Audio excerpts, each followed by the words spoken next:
Kajian Kitab.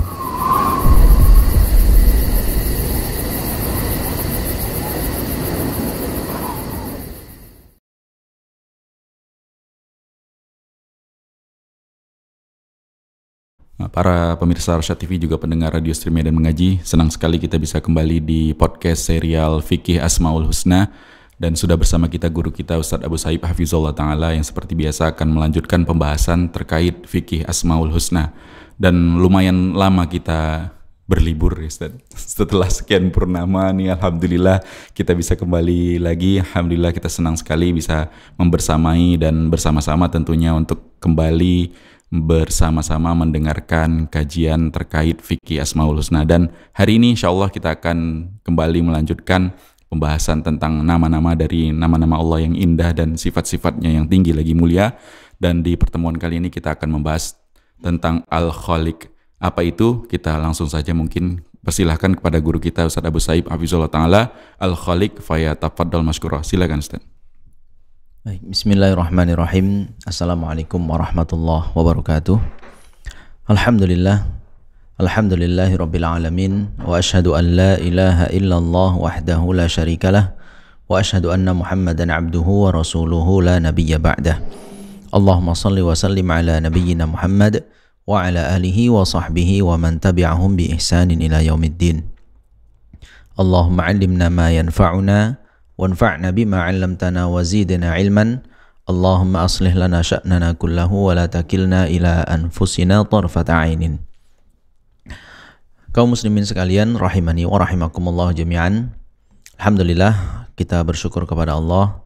Kembali Allah Ta'ala berikan kita kesempatan untuk bermajelis ilmu yang mempelajari tentang agama-agama Allah Ta'ala. Terutama kita akan mempelajari ilmu yang paling tinggi derajatnya, yaitu ilmu yang mengenalkan kita kepada Rabbul Alamin.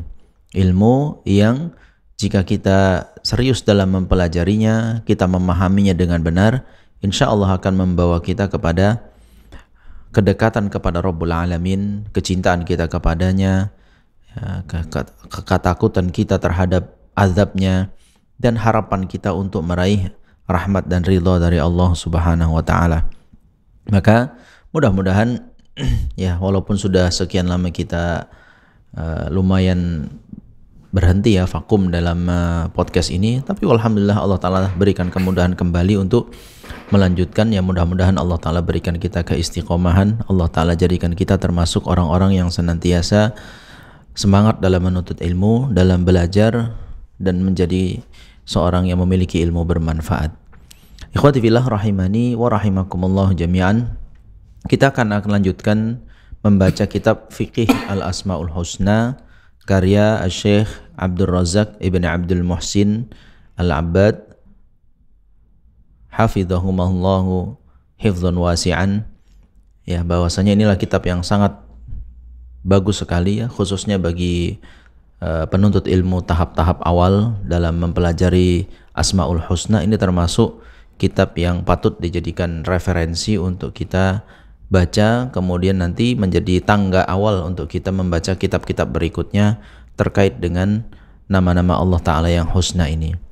Nah, kita sudah bahas di pertemuan-pertemuan yang lalu hal-hal yang mendasar dari Asmaul Husna. Kemudian juga kita sudah bahas tentang nama Allah, nama Ar-Rabbu, Al-Hayyul Qayyum, Ar-Rahman Ar-Rahim. Nah, ini kita akan lanjutkan membahas nama Allah Ta'ala Al-Khaliq.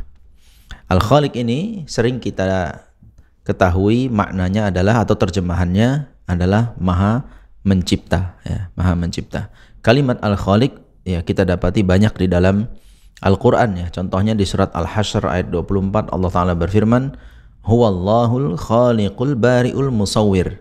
Dialah Allah yang merencanakan atau menciptakan, kemudian menyusun dan juga membentuk. Begitu juga di surat Az-Zumar ayat 62 Allah Ta'ala berfirman, Allahu khaliqu kulli syai'in wa huwa ala kulli syai'in wakil. Allah lah yang menciptakan segala sesuatu dan kepadanya lah semua itu bergantung. Nah, kemudian dalam bahasa lain dalam bentuk sighat mubalaghah ya, dalam bentuk silat mubalaghah dari Al-Khaliq menjadi Al-Khallaq.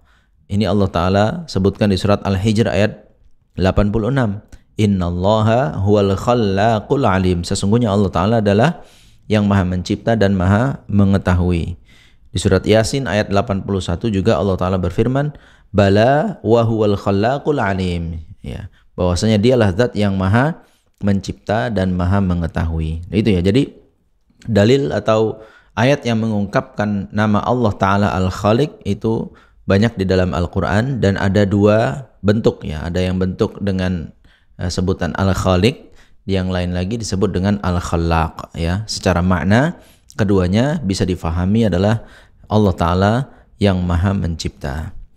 Kemudian ikhwati fillah rahimani wa rahimakumullah jami'an, yang dimaksudkan dengan Al-Khalaq di sini menciptakan, di sini Syekh menyebutkan ada dua sisi yang patut kita pahami dari makna Al-Khalaq atau sifat Allah Ta'ala Al-Khalaq di sini. Ahaduhuma ijadu syai'i wa ibda'uhu ala ghairi mithalin sabiq. Yang pertama adalah mengadakan sesuatu ya, dan memulai pertama, artinya sebelumnya itu adalah sesuatu yang tidak ada sama sekali yang semisalnya. Jadi Allah Ta'ala menciptakan sesuatu itu betul-betul awal gitu. Betul-betul sebelumnya itu tidak ada. Jadi misalnya Allah Ta'ala ciptakan si A ini sebelumnya belum ada. Itu jadi bukan artinya si A ini sudah pernah ada lalu hilang lalu dicipta ulang, enggak begitu. Jadi memang si A ini sebelumnya tidak ada lalu diadakan oleh Allah Ta'ala. Inilah sifat Al-Khaliqnya ya, sifat Allah Ta'ala mencipta. Kita bisa pahami ini misalnya di firman Allah Ta'ala di surat Yasin ayat 71. Allah Ta'ala berfirman, awalam yarau anna khalaqna lahum mimma amilat aydina an'aman fahum laha malikun. Apakah mereka tidak perhatikan, sungguh kami menciptakan untuk mereka sesuatu yang kami ciptakan dengan tangan kami sebagai bentuk kenikmatan atau sebentuk hal yang bisa mereka nikmati, lalu mereka memiliki yang Allah Ta'ala ciptakan tersebut. Di surat Al-Qamar ayat 49 Allah Ta'ala berfirman, inna kulla syai'in khalaqnahu biqadar. Sesungguhnya segala sesuatu itu kami ciptakan dengan takdirnya. Di surat Al-A'la ayat 2 dan 3 Allah Ta'ala berfirman, alladzi khalaqa fasawwa walladzi qaddara fahada. Yaitu zat yang menciptakan lalu menyempurnakan ciptaannya, dan zat yang mentakdirkan sesuatu atau yang dia ciptakan lalu memberinya petunjuk. Nah, ayat-ayat ini ikhwati fillah rahimani wa rahimakumullah jami'an, makna khalaq di sini, makna mencipta di sini adalah Allah Ta'ala menciptakan sesuatu yang belum pernah ada sebelumnya. Betul-betul itu dari awal dan tidak ada yang semisal itu sebelumnya. Begitu ya ikhwati fillah rahimani wa rahimakumullah jami'an. Lalu makna yang kedua, tadi maknanya adalah mengadakan sesuatu ya dari awal yang tidak ada yang semisal sebelumnya. Yang kedua adalah bimakna takdir. Kalimat al-khalaq atau sifat al-khalaq ini adalah bimakna takdir, artinya adalah merencanakan. Ya. Dari kata takdir ini merencanakan. Makna ini ada disebutkan oleh seorang penyair yang mengatakan wala anta tafri ma khalaqta wa ba'dul qaumi yakhluqu tsumma la yafri. Engkau adalah zat yang pasti bisa melakukan apapun yang engkau rencanakan. Sementara selain dirimu hanya bisa merencanakan tapi belum tentu bisa melaksanakannya. Ini adalah perbedaan antara makhluk dengan Rabbul Alamin. Sama-sama bisa merencanakan, sama-sama bisa menghayalkan, sama-sama bisa menginginkan ini dan itu, tapi bedanya kalau Allah Ta'ala, apapun yang Allah Ta'ala rencanakan akan terjadi persis seperti rencana yang Allah Ta'ala inginkan. Beda dengan makhluknya. Makhluknya bisa merencanakan, bagaimanapun kuatnya dia, bagaimanapun kemampuannya, belum tentu dia bisa melaksanakan sesuai dengan rencana yang sudah dia susun. Walaupun dibantu, walaupun didukung, dan lain sebagainya. Tetap saja makhluk itu banyak sekali sisi lemahnya, sehingga dia belum tentu bisa melaksanakan apa yang direncanakan. Apalagi kalau cuma sendirian, ya dikeroyok rame-rame pun belum tentu bisa bisa kita penuhi ya, bisa kita dapatkan seperti apa yang kita rencanakan. Apalagi kita lakukan sendirian. Ya, orang-orang yang ingin melakukan event gitu kan. Misalnya Husnul mau berangkat umroh gitu kan. Ya, travel sudah menyusun tuh. Sudah nyusun keberangkatan dari mulai hari Hamin 1 gitu kan. Kemudian bagaimana keberangkatan, begini sampai akhirnya pulang itu yakin sudah disusun. Ya, sudah disusun dan sudah dikerahkan semua pasukannya. Siapa yang menghandle ini, siapa yang menghandle ini, siapa buat ini, siapa buat itu. Tapi apakah ada jaminan rencana itu berjalan 100% seperti yang mereka rencanakan? Belum tentu. Nah, itu belum tentu. Ada yang terlaksana, ada yang nggak terlaksana, ada yang kena kendala dan lain sebagainya. Itulah sisi yang membuktikan kita itu hamba yang lemah. Tetap saja rencana kita di bawah rencananya Allah Ta'ala.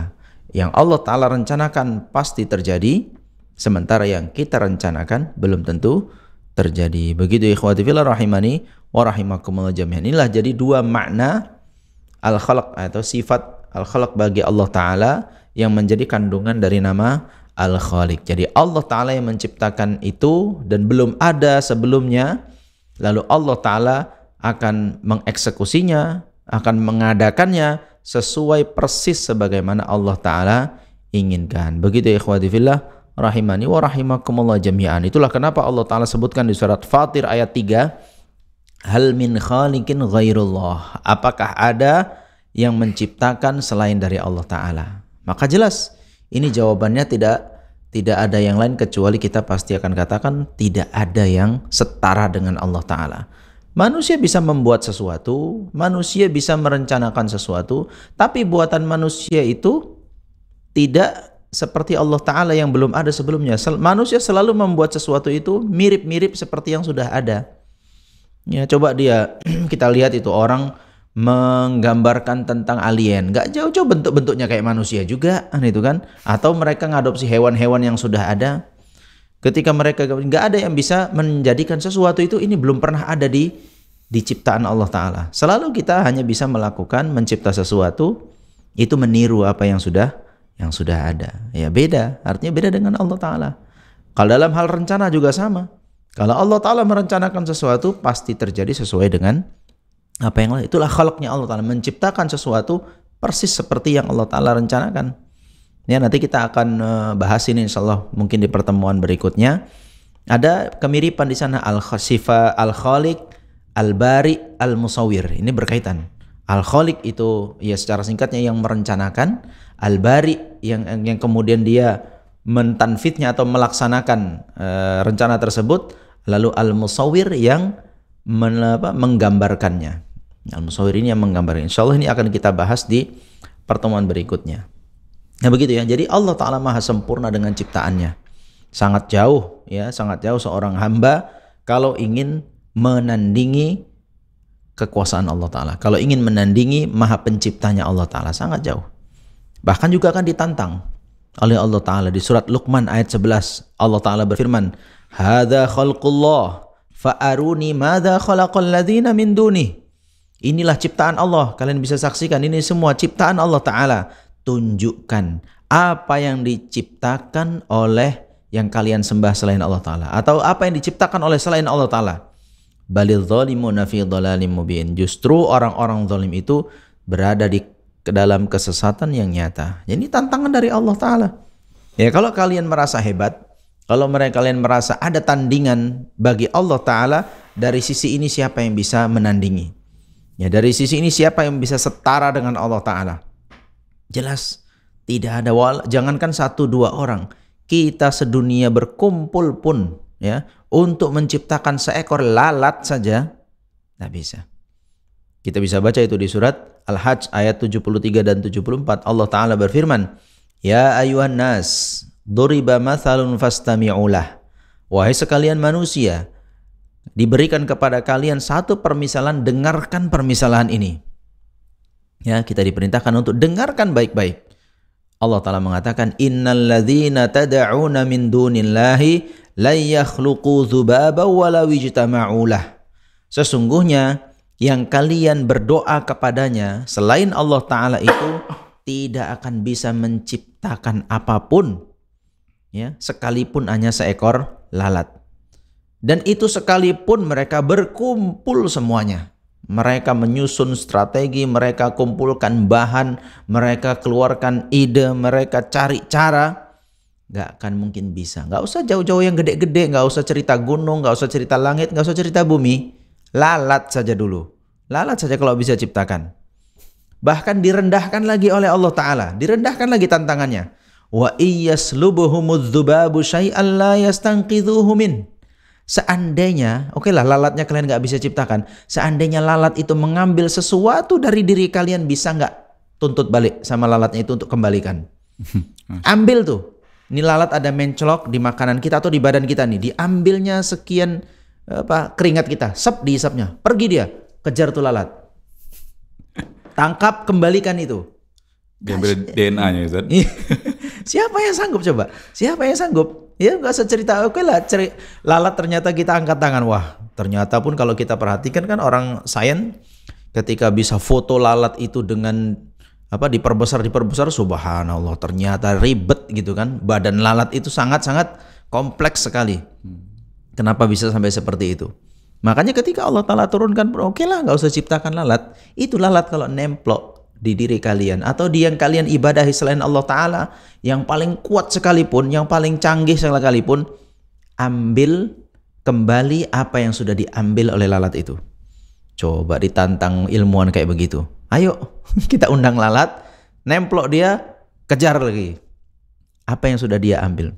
Niscaya kita nggak akan sanggup. Ya, dha'ufat talibu wal matlub. Yang berdoa itu lemah, yang mereka berdoa kepadanya juga lemah. Dua-duanya sama-sama lemah. Ma qadarullah haqqa qadrih, innallaha laqawiyyun aziz. Mereka tidak mendudukkan Allah Ta'ala dengan sebenar-benarnya kedudukan. Jadi dengan kesimpulan itu sebenarnya sudah tidak ada daya dan upaya kita. Kita sangat lemah. Tapi begitupun ma qadarullah haqqa qadrih. Tidak mau atau tidak mendudukkan Allah Ta'ala dengan kedudukan yang seharusnya. Allah Ta'ala tutup dengan apa? Innallaha laqawiyyun aziz. Sungguh Allah Ta'ala itu zat yang maha kuat. Nah, ditutup dengan itu. Karena kan tadi nyindir tentang lemah kan? Kalian lemah, lalat aja gak bisa kalian lawan. Beda dengan Allah Ta'ala qawiyyun, zat yang maha kuat. Jangankan yang diambil lalat, siapa coba menentang Allah Ta'ala, mudah bagi Allah Ta'ala untuk melenyapkannya. Mudah bagi Allah Ta'ala untuk mengambilnya kembali. Banyak orang ya, Qarun merasa hebat dengan sudah memiliki harta sekian dan sekian. Mudah bagi Allah Ta'ala. Sekejap balik semua.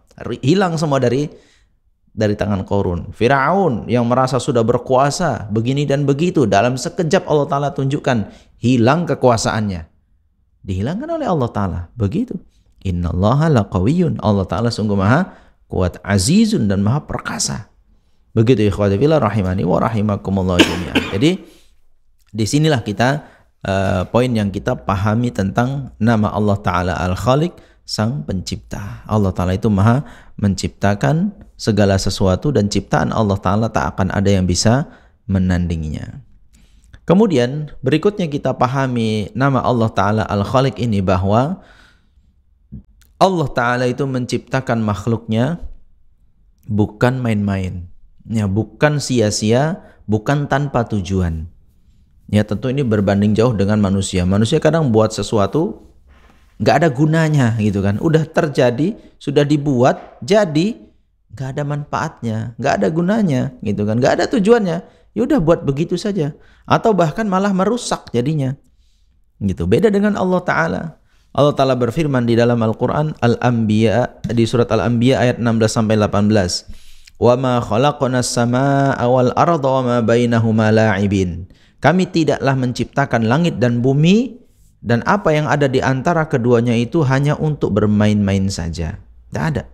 Semua itu ada tujuannya. Coba cari ciptaan Allah Ta'ala itu yang sia-sia. Tidak ada fungsinya.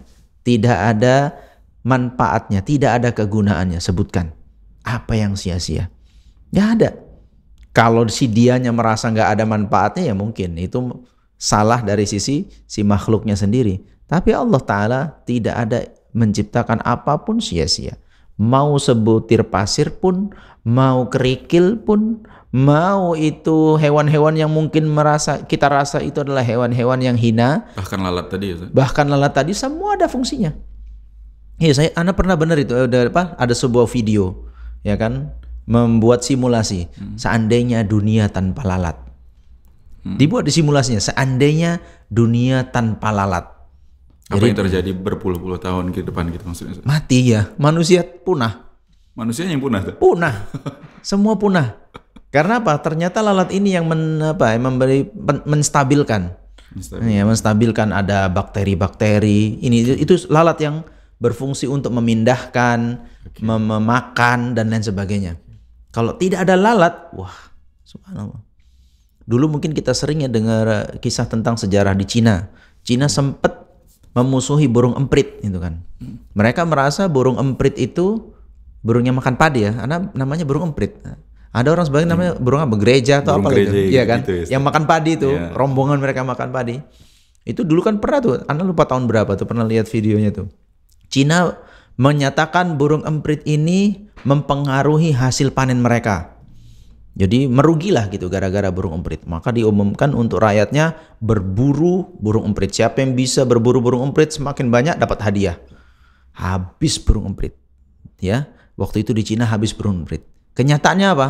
Apakah melimpah hasil panen mereka? Justru banyak hama baru yang mereka nggak prediksi. Hancur semua. Mereka sampai kepada posisi itu krisis pangan waktu itu. Bertahun-tahun, dan mengobati itu bertahun-tahun mereka. Cuma burung emprit. Yang mungkin kalau kita tangkap pun ya nggak ada dagingnya. Memang ya burung emprit itu kan kurus sekali. Gitu.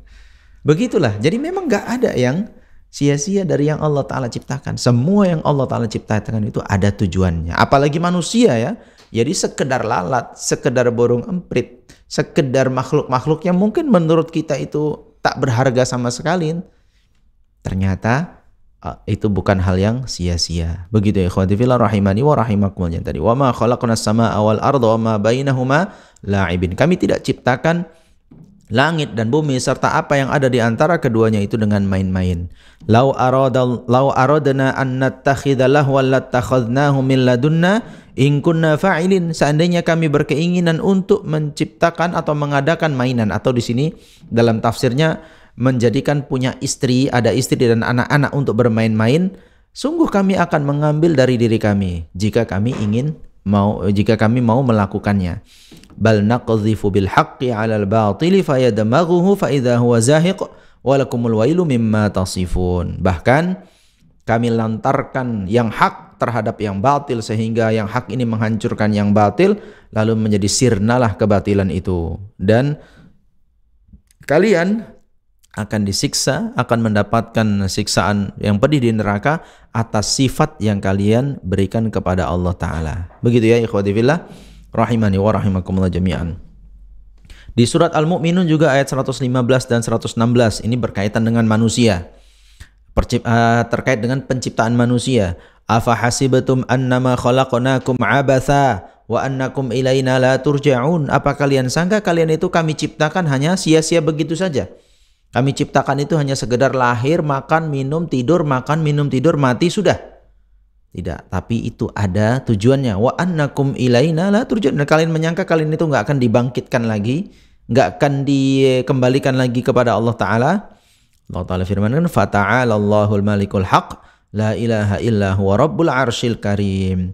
Maka sungguh maha tinggi Allah Ta'ala, al-malik ya, sang pemilik ya, al-haqqu yang hak, dan tiada ilah yang berhak diibadahi kecuali dirinya, Rabb yang menguasai arsy yang mulia. Begitu ikhwati fillah rahimani wa rahimakumullah jami'an. Jadi manusia ini diciptakan tidak sama seperti hewan, beda dengan tumbuh-tumbuhan, beda bahkan dengan gunung-gunung, bahkan dengan langit dan bumi. Beda. Manusia dan jin punya tujuan tersendiri di ciptaannya. Kalau yang lain ada maksudnya sendiri. Ada yang Allah Ta'ala ciptakan untuk menjadi makanan, ada yang Allah Ta'ala ciptakan untuk menjadi penjaga, ada yang Allah Ta'ala ciptakan untuk mempertahankan dan lain sebagainya. Ya tujuannya. Dan manusia, begitu juga jin, ada tujuan tersendiri, yaitu untuk satu, mengenal Allah Ta'ala, dua, adalah beribadah kepadanya. Mengenal Allah Ta'ala, kita bisa baca firman Allah Ta'ala di surat At-Talaq ayat 12. Allah Ta'ala berfirman, Allahul ladzi khalaqa sab'a samawati wa minal ardi mithlahun yatanazzalul amru bainahunna lita'lamu annallaha ala kulli syai'in qadir wa annallaha qad ahata bi kulli syai'in ilma. Allah yang menciptakan 7 lapis langit, ya. Begitu juga 7 lapis bumi. Allah Ta'ala turunkan perkaranya, ya, atau ketetapannya di antara kedua ciptaan tersebut. Tujuannya untuk apa? Allah Ta'ala ciptakan 7 lapis langit, 7 lapis bumi, dan apa yang ada di antara keduanya ini tujuannya apa? Lita'lamu, agar kalian itu berilmu, agar kalian itu mempelajari, agar kalian itu tahu annallaha ala kulli syai'in qadir. Sesungguhnya Allah adalah zat yang maha mampu atas segala sesuatu, wa annallaha qad ahata bi kulli syai'in ilma, dan sesungguhnya Allah Ta'ala itu ilmunya meliputi segala sesuatu. Begitu ikhwati billah rahimani wa rahimakumullah. Allah Ta'ala maha mengetahui, Allah Ta'ala maha mampu atas segala sesuatu. Nah ini adalah ayat pertama. Ya, tadi tujuannya untuk kita berilmu. Lita'lamu, agar kalian berilmu. Maka kita ada di dunia ini, salah satunya yang wajib fardu ain untuk kita pelajari adalah mengenal Sang Pencipta. Itu fardu ain, tidak bisa diwakilkan, ya, tidak bisa dititipkan. Udah kau aja yang pelajari itu, aku bagian biayainya saja. Udah kau bagian itu saja, nanti aku bagian support, nanti aku yang bantu-bantu. Udah kau yang belajar sana. Gak ada. Ini fardu ain. Setiap orang, siapapun dia, ya, setiap orang siapapun dia wajib mengenal siapa yang telah menciptakannya, ya, siapa yang menciptakannya dan bagaimana berimannya, sehingga bagaimana berperilaku, beradab kepada Sang Pencipta ini. Tujuan yang kedua adalah untuk beribadah, ya. Setelah berilmu tadi, tujuannya adalah untuk beribadah, sebagaimana Allah telah sebutkan di surat Az-Zariyat ayat 56, wa ma khalaqtul jinna wal insa illa liya'budun. Tidaklah aku ciptakan jin dan manusia kecuali hanya untuk beribadah kepadaku. Ya, tujuan kita ini, ya, tadi ada di muka bumi ini. Kalau ada yang nanya tujuannya apa sih kita di muka bumi ini? Untuk apa kita dilahirkan? Untuk apa kita diciptakan? Jawab kepadanya satu. Tujuannya adalah untuk engkau belajar, untuk engkau berilmu siapa itu Allah Ta'ala yang sudah menciptakanmu, yang memberimu rizki, yang menghidupkanmu dan nanti akan mematikanmu, kemudian menghidupkan kamu kembali. Siapa itu zatnya? Lalu yang kedua adalah beribadah. Tujuanmu selain berilmu adalah untuk beribadah kepada Allah Ta'ala. Ini adalah kondisi yang banyak diingkari oleh manusia. Kalau mengenal Allah Ta'ala, siapa yang menciptakannya, siapa yang memberi rizki, siapa yang menghidup, rata-rata manusia tahu. Ya, rata-rata manusia, bahkan orang kafir pun, ya, orang-orang yang dulu di kafir Quraisy, semuanya tahu bahwasanya ketika ditanya wala in sa'altahum man khalaqas samawati wal arda la yaqulunna Allah. Jika mereka ditanya siapalah yang menciptakan langit dan bumi, niscaya jawaban dari mereka adalah Allah Ta'ala yang menciptakan. Ya, ayat seperti itu sangat banyak sekali, ya, yang menyatakan bahwasanya orang kafir pun mengakui kalau Allah yang menciptakan mereka, mengatur alam semesta, orang yang memberi mereka rizki, menghidupkan dan mematikan. Itu mereka semua tahu. Tapi ternyata itu tidak membuat mereka beribadah hanya kepada Allah Ta'ala semata. Nah ini yang parah. Ya, di surat Yusuf ayat 106 Allah Ta'ala berfirman, wa ma yu'minu aktsaruhum billahi illa wa hum musyrikun. Dan tidaklah mereka, ya, tidaklah kebanyakan mereka itu beriman kepada Allah kecuali mereka adalah orang-orang musyrik. Bagaimana ini memahaminya? Ya, mereka, kebanyakan mereka tidak beriman kepada Allah Ta'ala kecuali mereka juga orang-orang musyrik. Maka memahami ini adalah bahwasanya mereka beriman dari sisi rububiyahnya Allah Ta'ala. Mereka beriman dari sisi meyakini Allah yang menciptakan, mematikan, menghidupkan, tapi wahum musyrikun. Di sisi lain mereka berbuat syirik, yaitu tidak beribadah hanya kepada Allah Ta'ala semata. Jadi iman mereka di satu sisi sudah benar. Ya, iman mereka di satu sisi benar-benar, tapi yang menjadi konsekuensi dari keyakinan itu, yang menjadi perilaku seharusnya ada setelah keyakinan itu, justru tidak mereka lakukan. Atau mereka berbuat syirik kepada Allah Ta'ala. Mereka membuat tandingan bagi Allah Ta'ala. Menyembah berhala, ya, menyembah pohon-pohon dan lain sebagainya selain Allah Subhanahu wa Ta'ala. Dan ini juga ikhwati fillah rahimani wa rahimakumullah jami'an terkadang muncul dalam perilaku seseorang. Secara lisan dia akui Allah Ta'ala yang memberi rizki, tapi secara perbuatan dia minta rezeki kepada sesama makhluk. Secara lisan dia tahu Allah Ta'ala itu akan menyiksa hamba-hambanya yang mati dalam kesyirikan atau bergelimang maksiat. Dia tahu Allah Ta'ala akan menghukumnya dengan hal itu. Di sisi lain, dia lebih mentaati orang yang mengajaknya berbuat maksiat dibanding yang mengajaknya untuk berbuat kebaikan. Ini juga hal yang sering kita dapati. Secara lisan kita gembar-gembor ke sana kemari membicarakan ini dan itu tentang Allah Ta'ala, tapi di sisi lain kita melakukan perbuatan yang kontra terhadap apa yang sudah kita katakan. Begitu ya ikhwati fillah rahimani wa rahimakumullahu jami'an. Nah, ini juga hal yang perlu kita koreksi, gitu kan. Orang kafir Quraisy dahulu, ya orang-orang musyrik dahulu, kondisi mereka seperti itu. Mereka yakin Allah Ta'ala menciptakan, tapi di sisi lain ada berhala-berhala yang mereka muliakan. Kita mungkin hari ini berhala kita nggak berupa patung. Ya, kita mungkin berhala kita hari ini tidak berupa pohon, tapi berhala kita berupa materi. Berhala kita hari ini berupa jabatan. Berhala kita hari ini kepada cinta kita kepada sesama makhluk dan lain sebagainya. Sehingga sudah dalam medianya berbeda, tapi maknanya yang terjadi masih sama kan itu. Nah, ini yang perlu dikembalikan lagi, ikhwah. Ya, ini yang perlu dikembalikan dari kita sebagai kaum muslimin. Kalaulah kita benar-benar yakin Allah Ta'ala yang menciptakan kita, Allah Ta'ala yang memberi kita rezeki, maka muara dari cinta kita, muara dari rasa takut kita, muara dari rasa berharap kita, itu semua kembali hanya kepada Allahu Rabbul Alamin, tidak kepada makhluk. Semua ini hanya wasilah. Selain Allah Ta'ala itu sama-sama makhluk, sama-sama ciptaan Allah Ta'ala. Kalaupun mereka memberi ini dan itu manfaat kepada kita, hanya wasilah yang itu sumbernya dari Allahu Rabbul Alamin. Begitu ikhwati fillah rahimani wa rahimakumullah jami'an.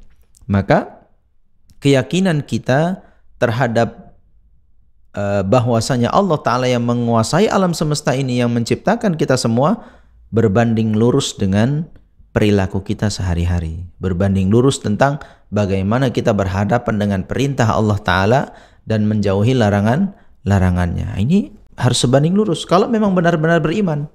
Ya, kalau memang benar-benar beriman. Ya, beda ceritanya kalau seperti kondisi orang-orang musyrik seperti itu. Hanya pengakuan saja, iman hanya sebuah pengakuan, iman hanya sebuah ucapan lisan, tapi ternyata tidak sama dengan perbuatannya. Maka ikhwati fillah rahimani wa rahimakumullah jami'an, kalau seperti itu yang terjadi, masih berbeda antara lisan dengan perbuatan kita, jangan-jangan kita memang belum kenal kepada Rabb kita. Jangan-jangan kita memang ilmunya masih sedikit tentang mengenal Rabb kita. Karena begitu lancangnya kita berani melakukan hal yang seperti itu dan kita sadar melakukannya. Ya, begitu lancangnya kita secara lisan mengakui Allah Ta'ala sebagai Rabbul Alamin, tapi secara perbuatan kita menentangnya. Itu kan hal yang sangat-sangat buruk gitu kan. Seorang ngaku cinta kepada ayahnya, cinta kepada ibunya, gitu. Tapi secara lisan saja, di kontennya saja, ya kan? Ketika direkam saja. Namun pada faktanya dia jadikan orang ibunya seperti pembantu, ayahnya sebagai tukang kebun dan tukang supir dan lain sebagainya. Kan begitu. Ini yang perlu kita perhatikan. Siapa yang benar-benar sayang kepada orang tua, siapa yang cuma dengan lisan saja. Tentu ketika anak mengatakan cinta kepada orang tuanya, nampak dari baktinya, nampak dari perbuatannya. Bagaimana sikap hormat dan sayangnya kepada ayahnya, kepada ibunya. Bagaimana mereka berkorban untuk mereka berdua karena mereka adalah orang yang sangat berjasa. Itu baru namanya cinta kepada ayah dan ibu. Bukan hanya sekedar di lisan saja. Apalagi kepada Rabbul Alamin, apalagi kepada Allah Ta'ala. Kalau kita yakin Allah Ta'ala yang maha memberikan rizki, kenapa inti menggantungkan rizki kepada pekerjaan, Kenapa ente menggantungkan rizki kepada seorang pimpinan, kepada jabatan? Nah, dari mana asalnya rezeki bergantung di situ? Bukankah rezeki dari Allah Ta'ala, dan itu maha luas sifatnya, tidak hanya pada satu titik saja. Ya, kalau kita yakin bahwasanya Allah Ta'ala yang menurunkan penyakit dan Allah Ta'ala pula yang maha menyembuhkan penyakit tersebut, lalu kenapa kita berharap kesembuhan dari ciptaannya? Berharap kesembuhan dari obat, berharap kesembuhan dari dokter, ya. Itu hanya sebuah wasilah. Tapi yang harus kita lebih seriuskan lagi adalah memintanya kepada Allah Ta'ala, meminta kesembuhan. Ya, begitu, karena memang sumber penyakitnya dari sana, obatnya juga dari sumber yang sama. Makanya kita tunjukkan ketika kita mengakui hal itu dengan memintanya hanya kepada Rabbul Alamin. Adapun yang kita lakukan ya sekedar wasilah. Ya sekedar sebuah ikhtiar yang memang diperintahkan kita untuk melakukannya. Dan itu tidak melanggar secara syar'i, cara perbuatannya. Namun intinya balik lagi, mintanya hanya kepada Rabbul Alamin. Begitu ikhwati fillah rahimani wa rahimakumullah jami'an. Inilah yang bisa saya sampaikan ya terkait dengan nama Allah Ta'ala Al-Khaliq, yaitu Maha Pencipta. Tadi kita sudah bahas tentang maknanya. Kemudian juga kita bahas tentang bagaimana penciptaan Allah Ta'ala ini. Oh, satu lagi, bahwasanya ada kelompok sesat dalam memahami ciptaan Allah Ta'ala ini, yaitu seperti kelompok Mu'tazilah. Kelompok Mu'tazilah ini menganggap bahwasanya ciptaan Allah Ta'ala itu tidak secara penuh. Dari sisi makna merencanakan tadi. Ya, dari sisi merencanakan tadi. Jadi mereka menganggap bahwasanya ada perbuatan-perbuatan makhluk ini atau yang terjadi di dunia ini itu tidak dengan rencana Allah Ta'ala. Itu bukan dari rencana Allah Ta'ala. Mereka menganggap seperti itu. Makanya Nabi SAW kan bersabda, Al-Qadariyatu majusu hadhil ummah. Orang-orang Qadariyah itu yang menganggap seperti itu, bahwasanya ada yang terjadi di muka bumi ini tidak bagian dari kehendak Allah Ta'ala, begitu. Mereka disebut dengan majusu hadhil ummah. Dia adalah majusinya umat ini. Kenapa dikatakan majusi? Karena majusi begitu. Mereka mengklasifikasikan ada Tuhan yang menciptakan kebaikan, ada Tuhan yang menciptakan keburukan. Nah, jadi ada Tuhan baik, ada Tuhan jahat. Itu versi mereka. Nah, mereka ini terjebak dengan pikiran seperti itu, sehingga Allah Ta'ala dianggap ada takdir atau ada sesuatu yang terjadi itu di luar rencana Allah Ta'ala. Na'udzubillah min dzalik, subhanallah dari tuduhan-tuduhan seperti itu. Jadi kita seorang muslim, apapun yang terjadi itu persis seperti rencana Allah Ta'ala yang Allah Ta'ala inginkan. Dan itulah kesempurnaan ciptaan Allah Ta'ala. Itulah sempurnanya Allah Ta'ala Al-Khaliq yang maha menciptakan. Demikian aqulu qauli hadza wa astaghfirullah li wa lakum wa lisairil muslimin wal muslimat innahu huwal ghafurur rahim. Baik, Masya Allah. Jazakumullah khairan Ustaz atas pemaparan materinya. Baik, kita undang untuk pemirsa Rosyad TV juga pendengar radio stream dan mengaji yang mau bergabung di podcast serial Fikih Asmaul Husna kali ini. Kita persilahkan yang mau memberikan pertanyaan bisa melalui pesan WhatsApp atau SMS. Juga bisa langsung komentar di kolom komentar platform media sosial kita yang melakukan live streaming. Silahkan.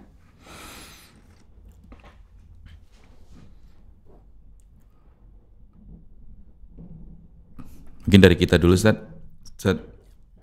Tadi yang kita tangkap untuk pembahasan kita kali ini tentang Al-Khaliq atau Allah yang Maha Menciptakan.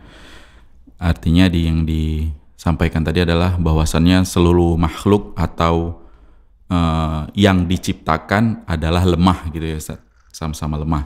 Nggak pantas untuk diangkat menjadi Tuhan dan nggak berhak untuk diibadahi gitu ya Ustaz. Pertanyaannya, mungkin bisa dikasih kaedah atau apa indikasi atau indikator bahwasannya kita terhadap sesama makhluk atau terhadap makhluk baik itu manusia atau jin atau yang lainnya itu kita mulai terindikasi mengangkat derajatnya itu seperti Tuhan atau mungkin Nabi gitu ya Ustaz. Dan mungkin udah masuk ke dalam indikator atau indikasi kita telah mengibadahi sesama makhluk gitu atau selain Allah. Fadhil Ustaz. Taib ikhwati fillah rahimani wa rahimakumullah jami'an. Kita bisa misalnya mengambil contoh dari apa yang dilakukan oleh Fir'aun. Ya, apa yang terjadi oleh Firaun ini secara pribadi, bagaimana dia sudah berani menyatakan sebagai Tuhan, ya, sebagai yang layak untuk diibadahi. Yang kita katakan inilah ketika seorang tidak mengenal posisinya, ketika dia sudah terlena dengan nikmat, ya, dari Allah Ta'ala, kemudian sombong dengan pendapatan itu. Jadi sombong dengan apa yang sudah dia dapati. Ini hal-hal yang perlu kita antisipasi, ikhwah. Karena memang harta itu Allah Ta'ala yang bagikan, jabatan itu Allah Ta'ala yang bagikan, ya. Begitu juga Allah Ta'ala yang menentukan siapa yang berhak. Nah, ini kita harus sadar dengan hal itu, bahwasanya harta sebanyak apapun, jabatan sebanyak apapun, ya, setinggi apapun, ya, kepemilikan kita sebagaimanapun, tetap itu semua hanya berupa titipan. Itu hanya sebuah titipan dari Allah Ta'ala. Nah, kita akan masuk ke ranah bahwasanya kita merasa hebat kalau kita merasa itu milik kita. Jabatan ini memang aku yang miliki, nggak akan pernah bisa hilang. Harta ini aku memang dapatkan milikku, ya kan? Tidak ada apapun yang bisa menggoyahkannya dan sebagainya. Nah, gitu ya. Jadi inilah yang perlu kita antisipasi, ya. Kalau kita sampai merasa memiliki, sampai merasa kita yang mengusahakan, nah disitulah kita akan terjebak dalam bahwasanya kita menjadi seorang makhluk yang sombong, merasa menjadi yang layak dijadikan tandingan bagi Allah. Na'udzubillah kalau sampai seperti itu.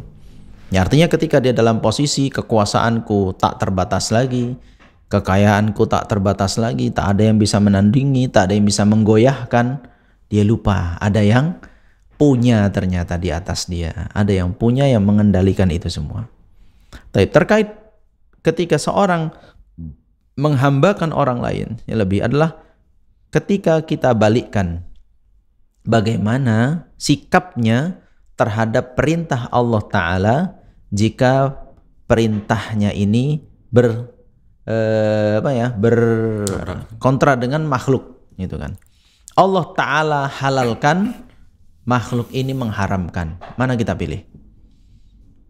Kalau kita pilih apa yang dikatakan makhluk ini, disitulah kita sudah menjadikan tandingan bagi Allah Ta'ala. Dan itu yang terjadi di orang Yahudi.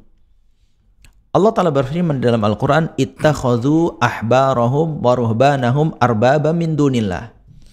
Mereka orang-orang Yahudi menjadikan pendeta-pendeta mereka atau pemuka-pemuka agama mereka arbab, sebagai rob, tandingan bagi Allah Ta'ala. Nah, kemudian ada orang Yahudi merasa ini tidak tepat tuduhan ini. Dia sampaikan kepada Rasulullah SAW, ya Muhammad, mana ada kami jadikan pendeta kami itu sesembahan. Gak pernah kami sujud-sujud sama pendeta kami. Gak pernah kami itu melakukan ritual-ritual ibadah kepada pendeta-pendeta kami. Lalu apa jawab Nabi SAW? Bukankah ketika mereka menghalalkan sesuatu padahal Allah Ta'ala mengharamkannya, kalian ikut apa kata mereka menghalalkannya? Dan sebaliknya, ketika mereka mengharamkan sesuatu padahal Allah Ta'ala menghalalkannya, bukankah kalian ikut omongan pendeta itu dalam mengharamkannya? Betul, kata mereka, diakui. Itulah jenis kalian menghambakan diri kepada sesama makhluk. Nah, itu indikator kita. Indikator kita berhadapan dengan perintah yang berlawanan dengan perintah Allah Ta'ala, mana yang kita pilih?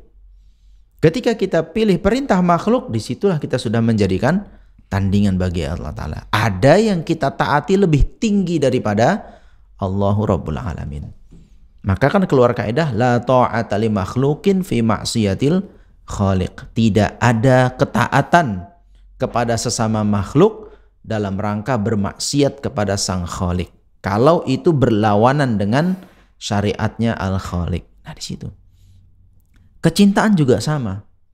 Anda mencintai sesuatu yang seharusnya cinta Anda itu lebih tinggi kepada Allah Ta'ala. Nah, apakah ketika mengorbankan untuk cintanya ini, bagaimana jika berlawanan dengan yang harus dia korbankan di jalan Allah Ta'ala? Nah, itu. Ada orang yang lebih mencintai materi, lebih mencintai sosok makhluk, gitu kan, atau lain sebagainya. Nah, di sini hal yang perlu kita mawas diri ya, kita waspadai adakah sikap-sikap kita ataupun ucapan-ucapan kita yang itu melampaui batas. Ya, melampaui batasnya. Jadi kita katakan bukan tidak boleh kita dengarkan omongan orang, kita ikuti perintahnya ya, kita ikuti jauhi larangannya. Bukan nggak boleh kita mencintai seseorang. Ya, bukan tidak boleh kita ya bekerja atau tunduk kepada seseorang, tapi kaedahnya adalah jangan kemudian mengalahkan aturan Allah Ta'ala. Jangan sampai mengalahkan perintah dan larangan Allah Ta'ala. Kalau demikian, sama saja Anda sudah memberikan tandingan bagi Allah Ta'ala. Begitu ya ikhwati fillah rahimani wa rahimakumullah jami'an. Jadi kalau terkait diri kitanya, maka waspadai. Jangan sampai apa yang Allah Ta'ala berikan itu menjadikan kita hamba yang kufur. Seharusnya kita bersyukur dengan pemberian yang banyak, dengan kemudahan yang ada. Seharusnya kita bersyukur sudah diberi Allah Ta'ala begitu, bukan justru malah sombong, kufur terhadap pemberian tersebut. Kemudian di sisi lain, saat kita berhadapan dengan sesama makhluk, maka sikap kita harus tetap tidak boleh melampaui iman kita atau apa yang harus kita lakukan kepada Rabbul Alamin. Begitu ya ikhwati fillah rahimani wa rahimakumullah jami'an, wallahu a'lam bishawab. Baik, Masya Allah, jazakumullah khairan Ustaz atas jawabannya. Dan ada pertanyaan yang masuk Ustaz ke WA-nya Rosyad TV. Assalamualaikum Ustaz, kita meyakini bahwa Allah Maha Adil. Lalu bagaimana kita menghadapi ketidakadilan di dunia ini dan bagaimana cara kita mengimaninya? Terima kasih Ustaz. Fadhal. Baik. Waalaikumsalam warahmatullahi wabarakatuh. Masya Allah ya, satu sisi bagus bahwasanya Allah Ta'ala itu Maha Adil. Ya, subhanallah Maha Adil. Lalu bagaimana dengan ketidakadilan yang terjadi di atas muka bumi ini? Seolah-olah kontra nih ya, katanya Maha Adil. Masa yang terjadi ketidakadilan? Gitu kan. Kita dudukkan dulu makna adil ya ikhwati fillah rahimani wa rahimakumullah jami'an. Makna adil ya, makna adil itu adalah meletakkan sesuatu tepat pada tempatnya. Maka lawan kata dari adil adalah zalim. Ya, zalim itu adalah meletakkan sesuatu tidak pada tempatnya. Ya. Si A dikatakan zalim karena tidak meletakkan sesuatu pada tempatnya, menyikapi sesuatu dengan sikap yang tak sepatutnya. Ya, mengatakan, melakukan perbuatan sesuatu yang tidak pada tempatnya. Nah, jadi itulah makna adil dan zalim. Ini keduanya berlawanan. Maka makna adil adalah meletakkan sesuatu pada tempatnya. Kembali lagi kepada kejadian-kejadian yang menurut kita tidak adil, apakah itu terjadi atas keadilan dari Allah Ta'ala? Maka jawaban kita tanpa ragu, adil. Itulah adil. Karena sudut pandang Allah Ta'ala jauh lebih luas daripada sudut pandang kita. Sudut pandang kita mungkin, wah nggak cocok ini. Kenapa terjadi seperti itu? Maunya gini, kan gitu. Itu sudut pandang kita. Ya, tapi di sudut pandang Allah Ta'ala, itulah keadilan yang terjadi. Nah, itulah keadilan yang terjadi. Contoh saya berikan misalnya di perang Uhud. Misal di perang Uhud.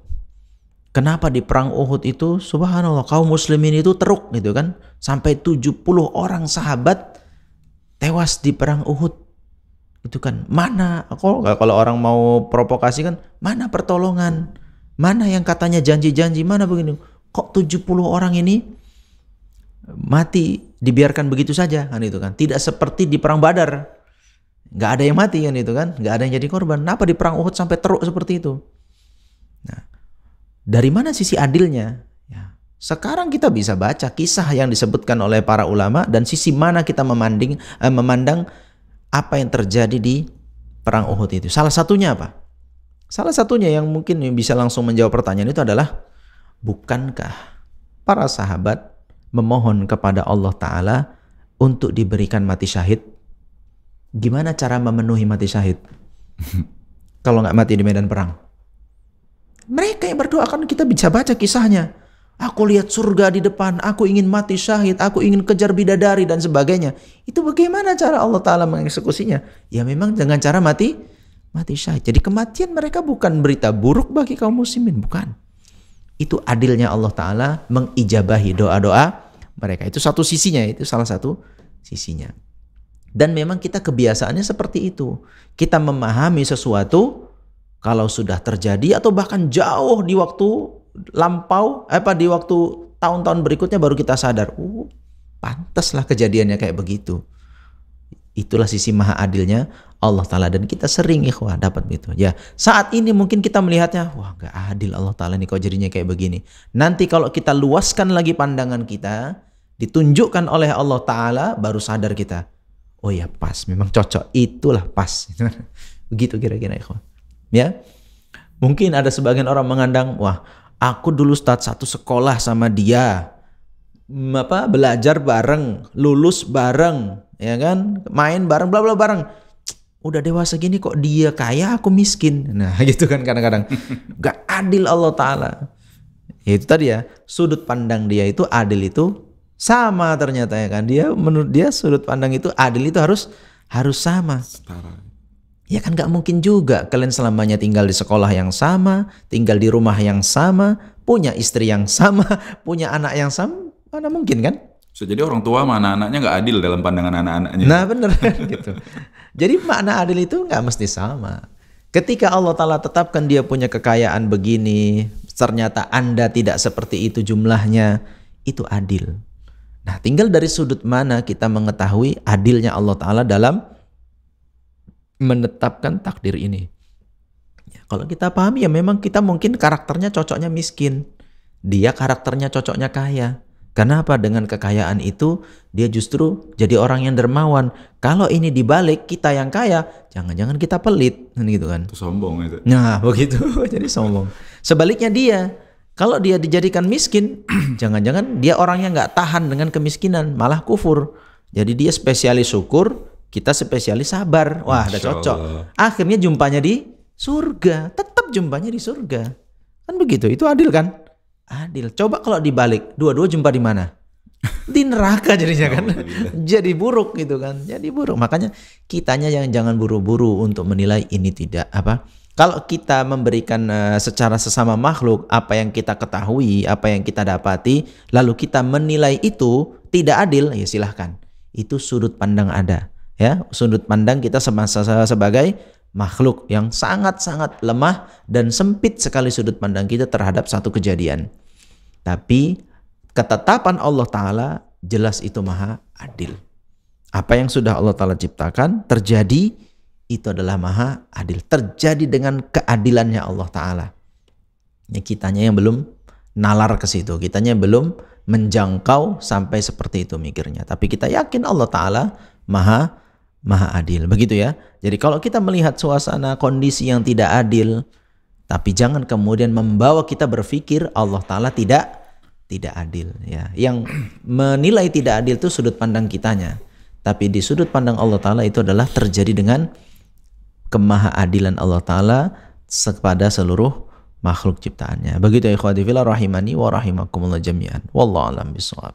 Baik, Masya Allah. Jazakumullah. Ustaz, mungkin sedikit Ustaz, melanjutkan pertanyaannya tadi Ustaz. Kalau yang dianggap ketidakadilan itu, maksudnya kezoliman tadi itu memang tampak nyata dan terbukti Ustaz, dan kita tahu itu adalah ketidakadilan atau kezoliman, maksudnya kalau misalnya mengikut dari pertanyaan ini, kita gimana Ustaz? Karena ini kan udah jadi ketetapan Allah juga gitu kan Ustaz, udah bagian dari takdir Allah juga. Kitanya gimana Ustaz? Baik. Nah, bagaimana mensikapinya? Itulah ya secara umumnya kita katakan, makanya turun Al-Qur'an. Makanya turun diutusnya Rasulullah SAW untuk menjelaskan itu. Kejadian ini sikapnya begini, kejadian ini sikapnya begini. Gitu. Jadi bukan berarti kemudian udah ini pasti di sudut pandang Allah Ta'ala maha adil, ya sudah biarin aja, enggak begitu ya kan. Justru kita dalam hal itu tetap menjalani seperti apa yang sudah Allah Ta'ala gariskan. Ada hukum Allah Ta'ala yang bukan ranah kita, yaitu keinginan Allah Ta'ala, takdir Allah Ta'ala itu bukan ranah kita, tapi ada hukum Allah Ta'ala yang menjadi ranah kita, yaitu syariatnya, halal haramnya, ada had, ada yang boleh, ada yang nggak boleh, itu ranah kita. Ya, jadi kalau tadi maha adilnya Allah Ta'ala itu terkait dengan semua ini, hukum syariatnya dan juga ketetapan Allah Ta'ala itu maha adil. Tapi kita cara pelaksanaannya tidak masuk ke ranah takdir yang menurut kita itu mungkin kurang pas, ya, kurang adil. Tapi kita bermain di syariat yang memang Allah Ta'ala perintahkan kita untuk menegakkannya. Ya, jadi adil itu ya juga maknanya menegakkan syariat Allah Ta'ala. Jadi kalau melihat kejadian sesuatu, timbang dengan Al-Quran dan Sunnah.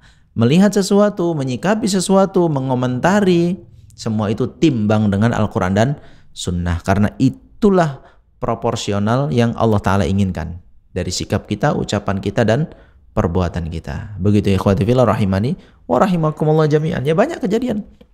Contoh misalnya Allah Ta'ala katakan, jika kalian melihat kemungkaran, ya, jika kalian melihat kemungkaran, apa harus lakukan? Kalau sanggup dengan tangan, dengan kekuasaan, ya, hentikan itu. Tapi kalau nggak sanggup juga dengan lisan, ya, nasihati, sampaikan. Kalau nggak sanggup juga, maka dengan hati, dengan mendoakan dan membenci perbuatan tersebut. Nah, kita di mana posisinya?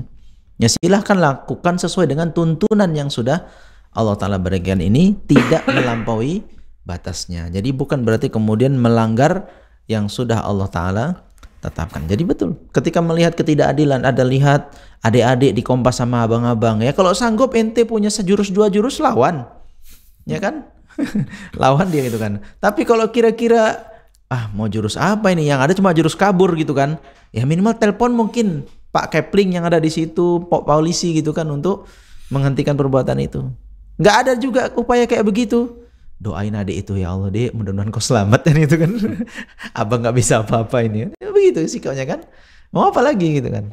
Nah itu adalah bagian kita menjalankan sesuai dengan syariat Allah Ta'ala. Jadi bisa saja terjadi hal-hal yang dilakukan oleh makhluk itu bentuk kezaliman, dan kita menyikapinya sesuai dengan bagaimana Allah Ta'ala meletakkan syariat untuk menyikapi hal yang seperti itu.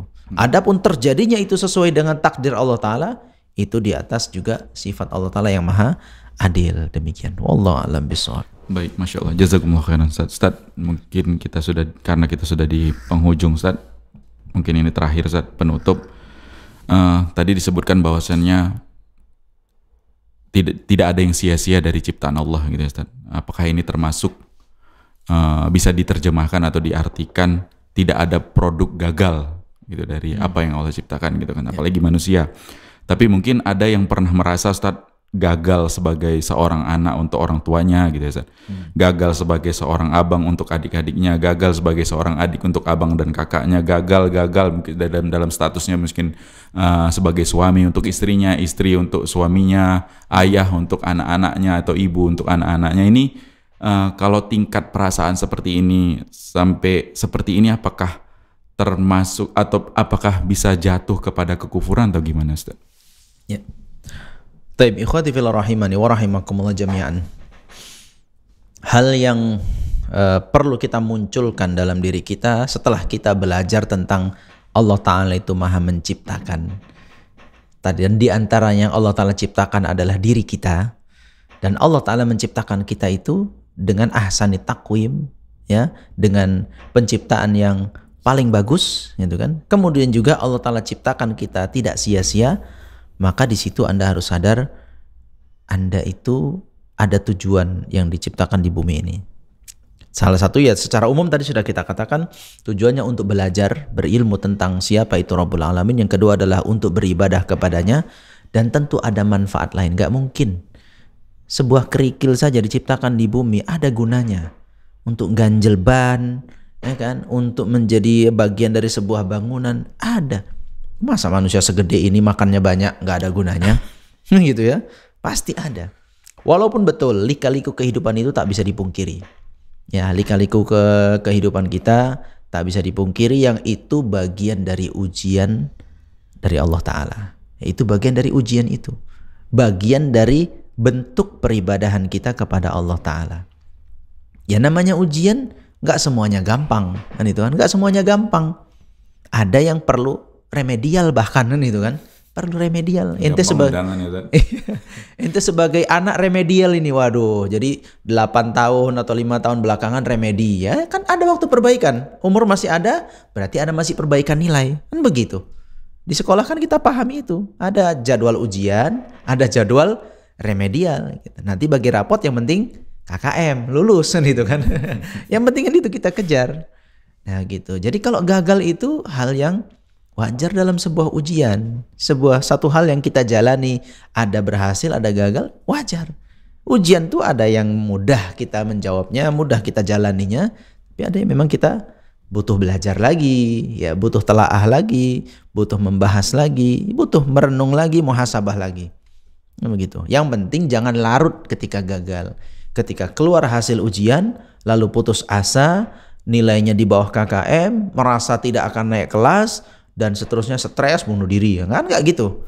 Kalau lihat kalendernya masih ada, oh ada 3 hari remedial kok, ada 5 hari remedial kok, berarti masih ada waktu untuk perbaikan nilai. Selama Anda masih hidup, itu jadwal remedial.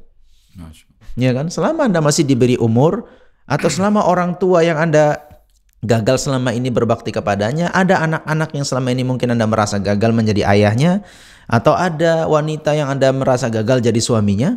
Kalau dia masih hidup, Anda masih hidup, lakukan jadwal remedialnya. Manfaatkan gitu kan. Manfaat jadwal untuk memperbaiki diri. Nggak mungkin, wah berarti Anda sendiri yang menggagalkan diri sendiri kan gitu kan. Keputus asa tadi berarti. Iya. Dan ini ya betul, arahnya bisa kepada kekufuran. Arahnya bisa kepada kekufuran. Jika seperti apa? Jika kemudian dia menyalahkan takdir Allah Ta'ala. Allah apa ini? Saya sudah begini begitu. Kenapa rezekinya kayak begini? Ya, omong kosong ini dan segala macam kata-kata buruk yang Anda sematkan kepada Allah Ta'ala, maka musibah Anda meningkat. Yang tadinya mungkin cuma anak durhaka kepada orang tua, meningkat durhakanya kepada Rabbul Alamin. Yang tadinya cuma tidak berlaku baik kepada istri, meningkat menjadi tidak berlaku baik kepada Rabbul Alamin. Yang tadinya tidak menjadi ayah yang baik bagi anak-anaknya, meningkat menjadi hamba yang tidak baik bagi Allah Ta'ala. Loh masa udah nilai di bawah KKM malah dirusak sekalian kan, gimana gitu kan, bagaimana begitu. Jadi selama hidup kita masih tetap ada kesempatan, ya gagal itu wajar, ya tidak berhasil itu bagian dari ujian, maka yang ada adalah perbaikan nilai berikutnya. Yang penting kan endingnya, ya, kita mau endingnya seperti apa, mau happy ending kah, mau husnul khotimah kah, atau mau su'ul khotimah, itu endingnya. Innamal a'malu bil khawatim. Amal itu tergantung nanti endingnya. Ente kan belum ending, ya kan? Kalau masih hidup belum selesai itu. Jadi belum habis jadwalnya, masih ada jalan. Maka perbaikilah. Walaupun cuma tinggal sehari, tinggal sejenak, ya. Ibaratnya hanya tinggal mengucapkan kata maaf.